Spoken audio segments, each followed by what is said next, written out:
ম্যাচের ওয়ানডে সিরিজে টানা জয়ে আয়ারল্যান্ডকে হোয়াইট ওয়াশ করল বাংলাদেশ নারী ক্রিকেট দল।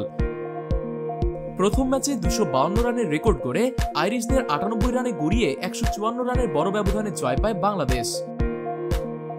দ্বিতীয় ম্যাচে 6 উইকেটে 193 রান করেও 5 উইকেটে হেরে যায় আয়ারল্যান্ড নারী ক্রিকেট দল। সোমবার নিয়ন্ত্রিত বোলিংয়ে আইরিশদের 185 রানে বেঁধে 7 উইকেটের দাপুটে জয় পায় বাংলাদেশ। আইরিশদের ইনিংসে 79 বলে 52 রান করেন অধিনায়ক গ্রেভি লুইস, তবে ফাহিমা খাতুন তাকে আউট করেন। নিয়মিত বিরতিতে উইকেট হারিয়ে শেষ বলে 185 রানে অল আউট হয় আয়ারল্যান্ড নারী ক্রিকেট দল। বাংলাদেশের হয়ে ফাহিমা খাতুন সর্বোচ্চ 3 উইকেট নেন, 2টি করে উইকেট নেন সুলতানা খাতুন ও নাহিদা আক্তার।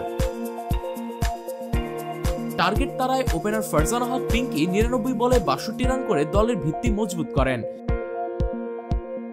শারমিন আক্তার 88 বলে 72 রান করে 75 বল হাতে রেখেই দলের জয় নিশ্চিত করেন।